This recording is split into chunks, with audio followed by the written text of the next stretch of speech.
देखो question number 2 पे चलते हैं अब। तो क्वेश्चन नंबर 1 हमने काफ़ी लंबा खींच दिया, ठीक है, क्योंकि क्वेश्चन नंबर 1 अगर समझ में आ जाएगा ढंग से तो क्वेश्चन नंबर 2 और क्वेश्चन नंबर 3 करने में बिल्कुल दिक्कत नहीं होगा, ठीक है। क्योंकि क्वेश्चन नंबर 2 और क्वेश्चन नंबर 3 तभी ईजी होगा जब क्वेश्चन नंबर 1 समझ में आएगा, ठीक है। चलो क्वेश्चन नंबर 2 पढ़ते हैं। क्वेश्चन नंबर 2 कह रहा है कि the coach of cricket team buys 3 bat and 6 ball. अब कोई कोच है क्रिकेट टीम का, कोई कोच है और वो गया है कहीं टीम के लिए बैट और बॉल खरीदने, ठीक है। तो कह रहा है कि उसने कितना खरीदा, 3 बैट एंड 6 बॉल, और उतने के लिए वो कितना पेमेंट कर रहा है, और वो पेमेंट कर रहा है 3900 रुपीज़, ठीक है। 3900 रुपीज़ इतने के लिए पेमेंट कर रहा है। और उसके बाद कह रहा है कि लेटर सी बाइज। अब देखो ये कोच लड़की है, ठीक है, तो इसका शक्ल ऐसे बना दो, हो गया। देखो अब कह रहा है कि see buys another 1 bat and 3 ball. अब कह रहा है कि अनदर 1 बैट, एक 1 बैट और plus 3 ball is equal to, अब वो उसके लिए कितना पेमेंट कर रही है, उसके लिए कर रही है 1300 का पेमेंट।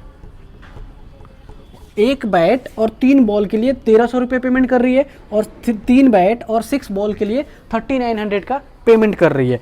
अब कह रहा है कि represent this situation algebraically and graphically. अब एल्जेब्रिकली और ग्राफिकली क्यों कह रहा है कि मतलब इसका इक्वेशन भी बनाओ और इक्वेशन बना के इसको ग्राफ पे भी प्रेजेंट करो। तो देखो इसको इक्वेशन बनाना कोई बड़ी बात नहीं है, तो हम क्या कर लेंगे कि सॉल्यूशन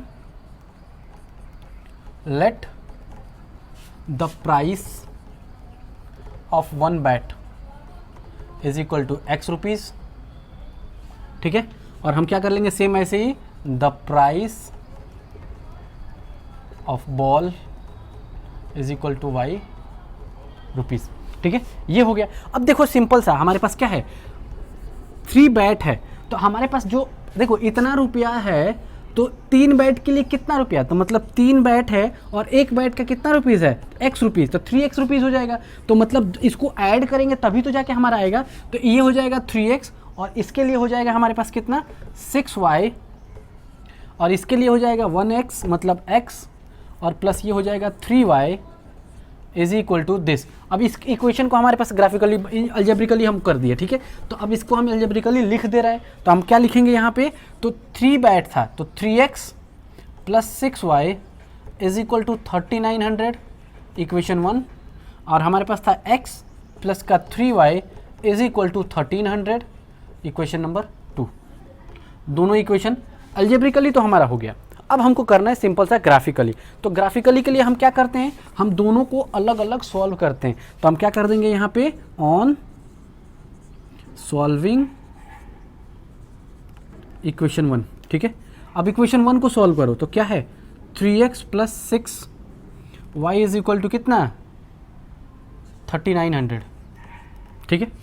अब एक बात बताओ कितना लेकर चलें, अब इसको लेकर कितना चलें। तो अब पहला वाला अगर हम केस देखें तो हमारे पास क्या हो जाएगा, अगर चलो सिंपल सा लेकर चलते हैं, सिंपल वाला करते हैं पहले। तो हम क्या करते हैं, x इज इक्वल टू 0, तो let x is equal to 0। तो जैसे x इज इक्वल टू अगर हम 0 कर रहे हैं तो हमारे पास क्या हो जाएगा, 3 into 0 plus 6y is equal to 3900, ये आया, ठीक है। अब देखो यहाँ पे हमारे पास क्या है, ये तो 0 हो गया, तो जैसे 0 हुआ मतलब ये हट गया यहाँ से, ठीक है, 6y। तो हमारे पास y इज इक्वल टू कितना हो जाएगा 3900 और डिवाइडेड बाई 6, तो ये कितना हो जाएगा, और 13 मतलब 650, मतलब y इज इक्वल टू आ गया 650, ठीक है। अब सेकेंड वाले को सॉल्व करो तो हमारे पास क्या हो जाएगा, तो लेट, अब क्या 0 करें, इसमें से y को 0 करो, y को 0 कर दो। अब इस पर एक बार y को 0 करो, तो let y is equal to 0, तो y इज इक्वल टू 0 करेंगे तो हमारे पास क्या हो जाएगा, 3x plus 6 into 0 is equal to 3900, ठीक है। अब ये तो हमारा 0 हो गया, तो ये तो हट गया, तो x इज इक्वल टू क्या हो जाएगा 3900 डिवाइडेड बाई 3, तो मतलब x इज इक्वल टू क्या हो गया 1300, ठीक है।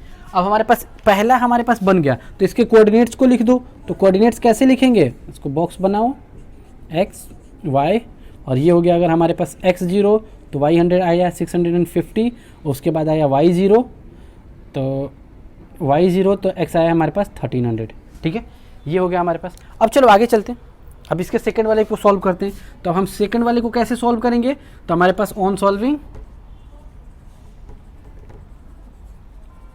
इक्वेशन 2, ठीक है। अब इक्वेशन 2 को सॉल्व करते हैं। तो इक्वेशन 2 को हमारे पास क्या कर रहा है, ठीक है, इक्वेशन 2 है x plus 3y is equal to 1300, ठीक है। अब हमारे पास अब क्या लेंगे, अब when x is equal to 0 करके देखो एक बार, x को 0 करो, ठीक है। x को 0 जैसे करें यहाँ पे ये वाला टर्म, तो x 0 करेंगे तो हमारे पास हो जाएगा y अपॉन 1300 अपॉन 3। अब ये कटेगा क्या, नहीं कटेगा, ये आ गया फ्रैक्शन में, फ्रैक्शन में। तो फ्रैक्शन में जैसे आया तो हम क्या कहते हैं कि मैक्सिमम से मैक्सिमम कोशिश करो कि ये फ्रैक्शन को अवॉइड करो, ठीक है। तो अवॉइड करो भाई, जब फ्रैक्शन हमने बोला अवॉइड करो तो अवॉइड करो। अब जब कोई चांस ही नहीं बचता कि हम फ्रैक्शन को अवॉइड कर पाएँ, उस केस में हम फ्रैक्शन ले सकते हैं, ठीक है। लेकिन यहाँ पे जितना हो सकता है अवॉइड करेंगे। तो हम क्या कर रहे हैं, लेट कर रहे हैं, क्या x को कितना लेट करें, तो x को कुछ भी लेट कर लो, अगर 100 करें तो 100 इधर जाकर 12, 100 करो तो x 100 is let x is equal to 100, ठीक है। x को 100 करेंगे तो हमारे पास क्या हो जाएगा, 100 plus 3y is equal to 1300। तो x इज इक्वल टू हमारे पास क्या आ जाएगा, y इज इक्वल टू क्या, 3y इज इक्वल टू, इसको उधर भेज दो तो ये हो जाएगा 1300 में से माइनस का 100, तो y इज इक्वल टू ये हो गया 1200 और ये डिवाइड में जाएगा 3, तो यहाँ हमारे पास आ जाएगा y इज इक्वल टू कितना आ गया, 400, y इज इक्वल टू 400, ठीक है। अब चलो अब सेकंड करो, तो let y is equal to, तो y को कितना करें, y को क्या लें, y को कुछ अलग लो, y को 0 करके देखें क्या, तो y को 0 करेंगे तो आएगा ही नहीं। अच्छा चलो y को 0 ही करते हैं क्योंकि यहाँ भी 1300 आया है, ठीक है। y इज इक्वल टू 0, तो जैसे y को 0 करेंगे तो हमारे पास क्या हो जाएगा, x plus 3 into 0 is equal to 1300, ठीक है। तो x इज इक्वल टू हमारे पास कितना आ गया, 1300, इसका आ गया, ठीक है। अब इसके कोऑर्डिनेट्स को यहाँ बना लेते हैं, ठीक है। अब देखो इसके नीचे ही कोऑर्डिनेट्स बनाना है, इसके नीचे ही, तो हमारे पास क्या हो जाएगा, x y, तो हमारे पास अगर x को 0 किया, x को 0 तो हमने किया ही नहीं, x को 100 किया, x को 100 किया तो y कितना आया, 400, और उसके बाद हमने कितना किया इसको, अच्छा y को 0 किया तो x हमारे पास 1300। क्या दिमाग कहाँ चल रहा है आज दिमाग घूमने गया है कहीं मनाली।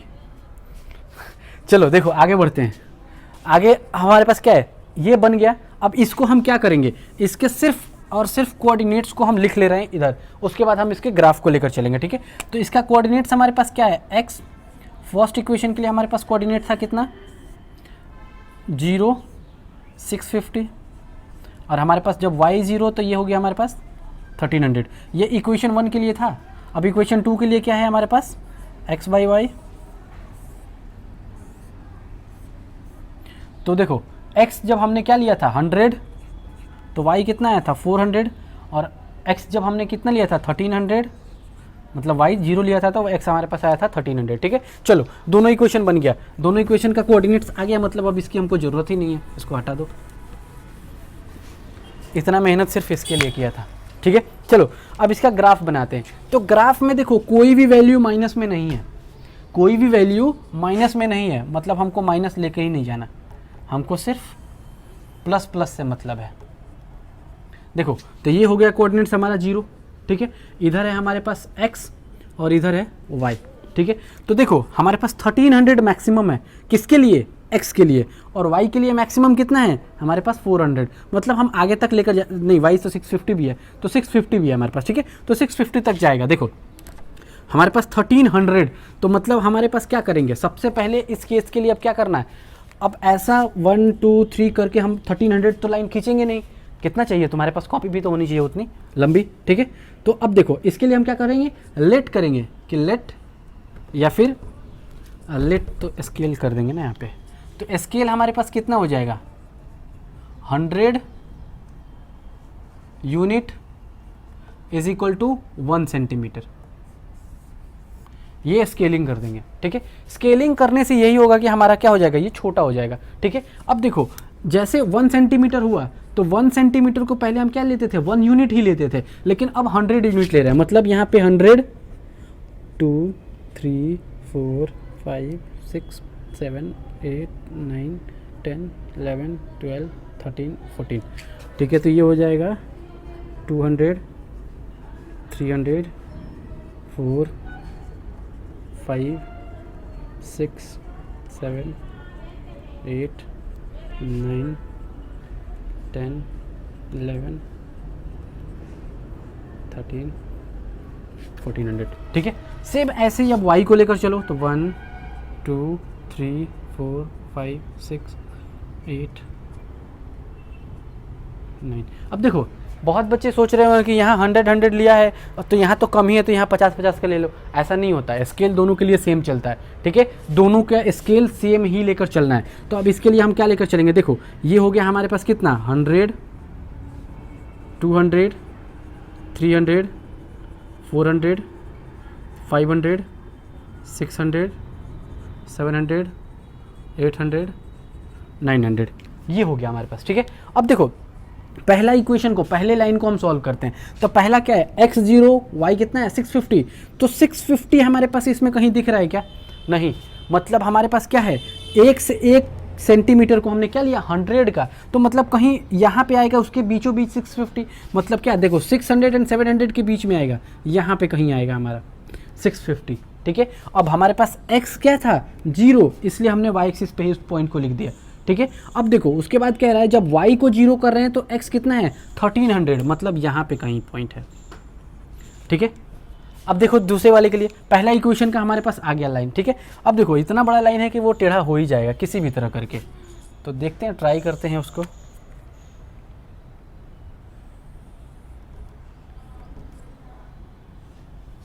टेढ़ा हुआ, टेढ़ा हो गया, चलो देखते हैं। अच्छा देख लो इसको, स्केल से तो हमने बनाया नहीं, टेढ़ा हो गया तो चलेगा उतना। ठीक है, वो देख लेना आप लोग, जब स्केल से बनाओगे इसको तो ये अच्छे से जाके क्लियर हो जाएगा। ठीक है, तो देखो ये हमारे पास पॉइंट किसका किसका था, ये था x0 और y 650 का। कोऑर्डिनेट्स लिख देना, ज़्यादा बेटर होता है। और ये हमारे पास कोऑर्डिनेट्स किसका था, तो हमारे पास 1300 का x था और y कितना था 0 का था। ये हमारे पास पहला लाइन आ गया। अब सेकंड लाइन को देखते हैं। तो सेकंड क्या है, x 100 है y 400 है, तो x का 100 y का 400, मतलब कहीं यहाँ पे कहीं एक पॉइंट आएगा, मतलब ये वाला पॉइंट है। ठीक है, अब चलो इस पॉइंट को हम देखते हैं। अब इसका सेकंड पॉइंट देखो, तो y को कितना है 0, तो y 0 मतलब x एक्सिस, ये 13, मतलब फिर से यही पॉइंट आया। ठीक है, तो फिर से इसी को हम मिला देंगे, ऐसे ऐसे कर दो और ये पीछे चला जाएगा ऐसे। ठीक है, तो ये हो जाएगा हमारे पास कितना, ये तो 30 सेम आ जाएगा हमारे पास, ये वाला कोऑर्डिनेट्स 1300 एंड 0, और ये आएगा हमारे पास कितना 100 एंड 400। बन गया ग्राफ। ठीक है, ये ग्राफ बन गया। अब देखो चाहो तो ये लाइन 1 इसको लिख दो, इसको ये लिख दो लाइन 1 या फिर इक्वेशन 1, और ये हो जाएगा हमारे पास लाइन 2 या फिर इक्वेशन 2। ठीक है, ये हमारा ग्राफ बन के रेडी हो गया। तो सेकंड क्वेश्चन भी हमारा सॉल्व्ड। ठीक है, अब चलो थर्ड पार्ट पे चलते हैं। सिर्फ एक है थर्ड, छोटा सा है, ज़्यादा बड़ा नहीं है, ज़्यादा कुछ करना नहीं है इसमें, सिर्फ ऐसे ही सेम जो क्वेश्चन नंबर 2 किया था वैसे ही हमको क्वेश्चन नंबर 3 करना है। ठीक है, चलो क्वेश्चन नंबर 3 पे चलते हैं। क्वेश्चन नंबर 3 जरा पढ़ो क्या कह रहा है कि the cost of 2 kgs of apple and 1 kgs of grapes in on a day was found to be 160 rupees. अब देखो कह रहा है कितना kg है, तो 1 kg या 2 kg है, 2 kg apple plus 1 kg grapes, 1 is equal to 160 rupees. ठीक है, अब उसके बाद देखो सेकंड कंडीशन क्या कह रहा है कि after a month the cost of 4 kgs and 2 kg। अब ये है 4 kg apple plus 2 kg grapes. अब इसका कितना रुपीज़ हो गया, ये 300 या 320 है, अच्छा हाँ 300 है, 300। अब देखो ज़रा सेम सेकंड क्वेश्चन की तरफ चलो। सेकंड क्वेश्चन में भी सेम था। अब कह रहा है एप्पल और ग्रेप्स है, उसमें क्या था, बैट और बॉल था। तो हमने क्या किया था, प्राइस लेट किया था। तो ठीक है, तो यहाँ लेकिन पर केजी के हिसाब से दे रखा है। तो जो अब हम प्राइस लेट करेंगे तो वो कैसे करेंगे, पर केजी के हिसाब से करेंगे। तो सेम ऐसे ही हमारे पास इक्वेशन बन के आएगा। तो हम क्या करेंगे, लेट करेंगे। तो हमारा सॉल्यूशन क्या कहेगा, कुछ भी नहीं कहेगा भाई, वो क्या कहेगा, देखो अब यहाँ पे हमको लेट करना है। तो let the price of 1 kg apple is equal to x rupees पर केजी के हिसाब से लो। ठीक है, क्योंकि ये जो रेट है वो पर केजी के हिसाब से लेकर गया है। ठीक है, अब ऐसा थोड़ी ना है कि पर एप्पल 160 रुपया वो देगा। ठीक है, पर केजी के हिसाब से हम लोग कोई सामान लेते हैं तो पर केजी के हिसाब से लेते हैं। ठीक है, सेम ऐसे ही अब देखो, अब प्राइस ऑफ एप्पल है। अब सेम ऐसे ही अगर देखो तो the price of 1 kg grapes is equal to क्या हो जाएगा, y रुपीज पर केजी हो जाएगा। ठीक है, तो सेम ऐसे ही जब हम इसको चेंज करेंगे तो हमारे पास देखो 1 kg का कितना है,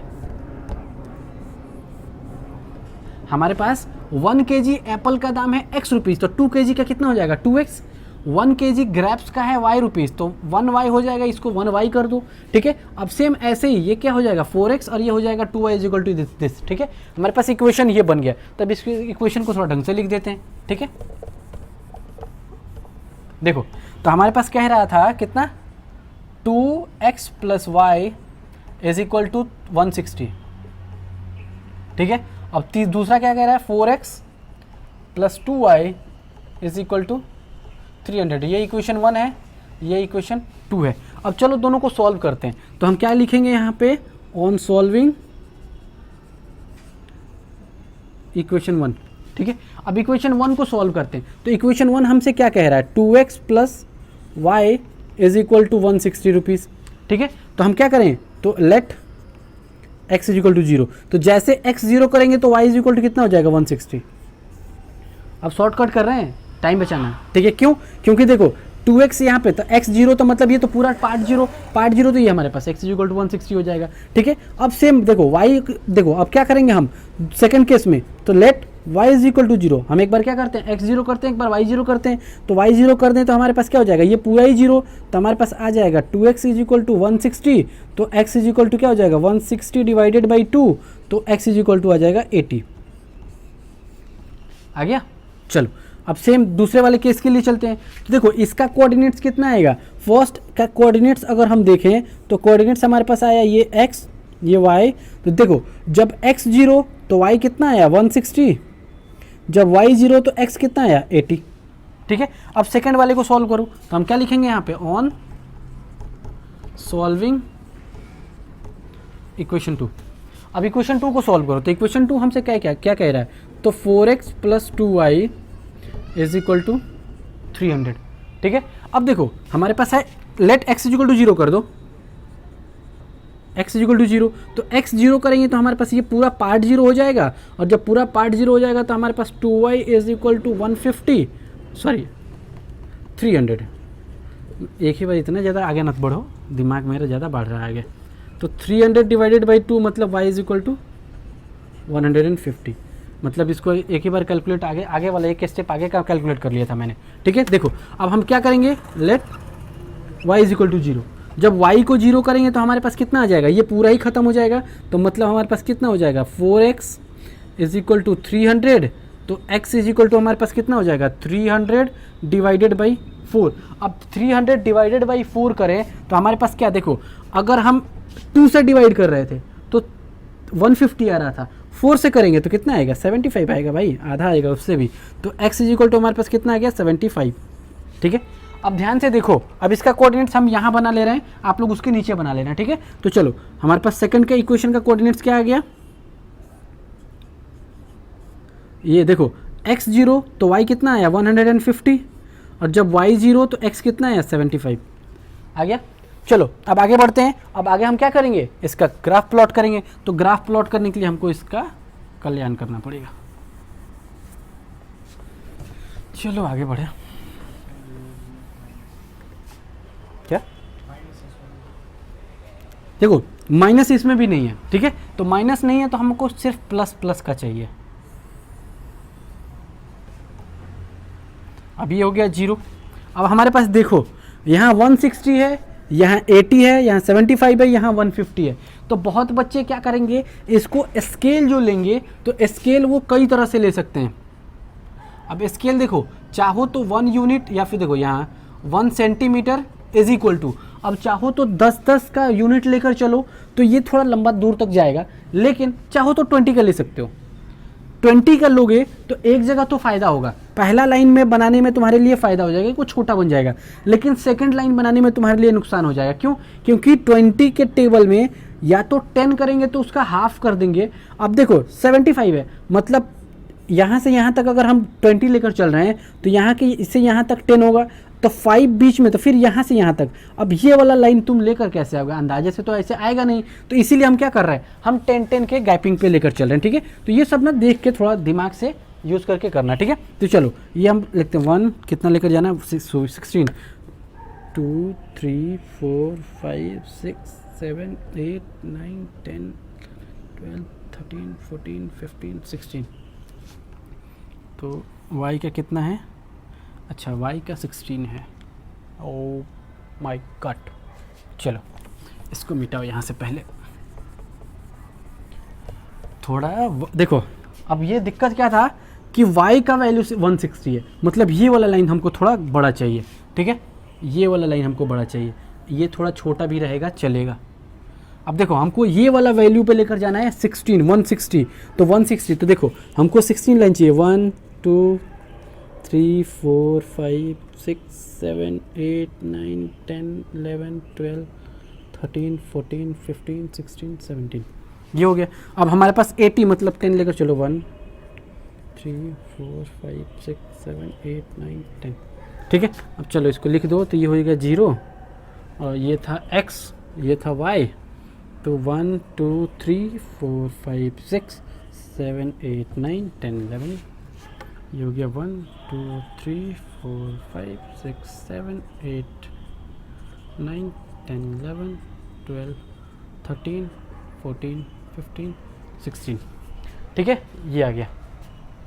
कहीं गलती किया क्या? चलो एक 17 तो छुट्टी रहता है यहाँ पे। अब देखो, अब इसको प्लॉट करो, तो प्लॉट करेंगे तो हमारे पास कैसे है,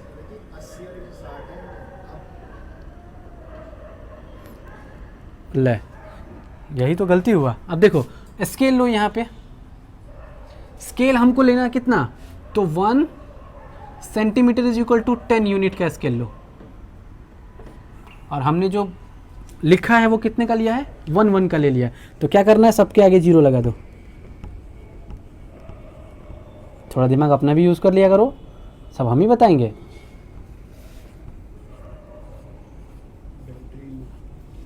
अच्छा कोई बात नहीं, काम पे ध्यान दो, काम पे। देखो अब इस पे चलते हैं, प्लॉट करते हैं, बस 2 मिनट और। अब प्लॉट करते हैं, तो प्लॉट करेंगे तो कैसे होगा, हमारे पास x0 तो y कितना है 160, x0 y 160, मतलब पॉइंट यहाँ पे आएगा, देखो यहाँ पे पॉइंट आ गया, ठीक है। अब सेकंड वाले के लिए देखो, तो जब y0 तो x कितना है 80, तो मतलब y0 x 80, मतलब यहाँ पे कहीं पॉइंट आएगा, यहाँ पे, ठीक है। अब इसका ग्राफ अगर हम प्लॉट करें तो ये कैसे आएगा, ये कुछ ऐसे आया, ये नीचे तक चला जाएगा और ये थोड़ा ऊपर चला जाएगा, ठीक है। तो देखो पहला जो लाइन बना वो ये बन गया, ठीक है। अब सेकंड लाइन को देखो, तो सेकंड लाइन क्या कह रहा है, जब y0 y कितना है 0, तो x कितना है 150, तो x0 तो y 150, तो मतलब ये यहाँ कहीं जाके रुक जाएगा, यहाँ पे, ठीक है, ये वाला पॉइंट आ गया। अब दूसरा क्या कह रहा है, जब y0 है तो x कितना है 75, तो 75 का मतलब देखो जरा, यहाँ पे ये है 70, ये है 80, मतलब यहाँ कहीं इसके बीच में आएगा, यहाँ कहीं यहाँ पे आएगा, इसके बीच में कहीं पॉइंट आएगा, ये वाला, ठीक है। तो अब इसको मिलाओ, तो चलो देखो इसको मिलाते हैं अब हम,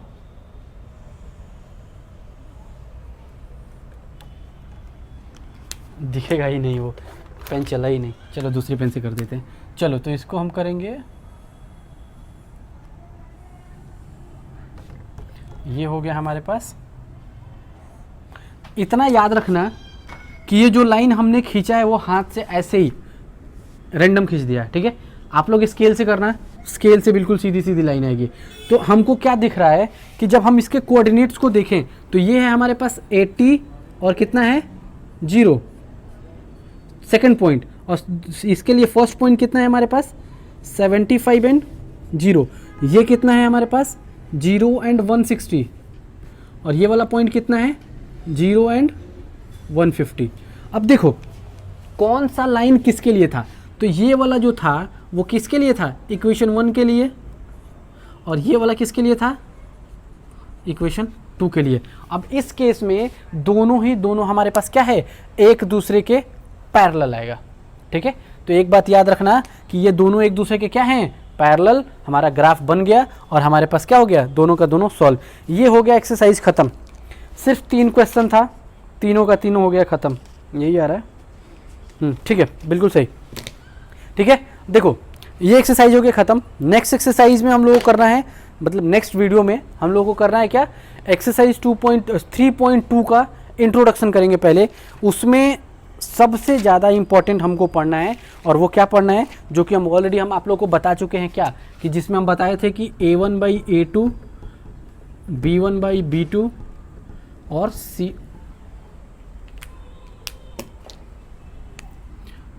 B1/B2 और ये C1/C2, इसका क्या रिलेशन होगा, कैसे कैसे होगा, इसके बारे में हमको पढ़ना है, ठीक है। तो ये सबसे ध्यान से पढ़ना है, ये बहुत ही अच्छा क्वेश्चन है, और इसका यूज़ हमारे पास एक्सरसाइज 3.2 में है, 3.3 में है, 3.4 में है, 3.5 में है, 3.6 में, सब में है। तो ध्यान रखना कि ये सब में, सभी एक्सरसाइज में इसका यूज़ होगा, तो अच्छे से समझ के पढ़ना, ठीक है। चलो तो ये हो गया ख़त्म।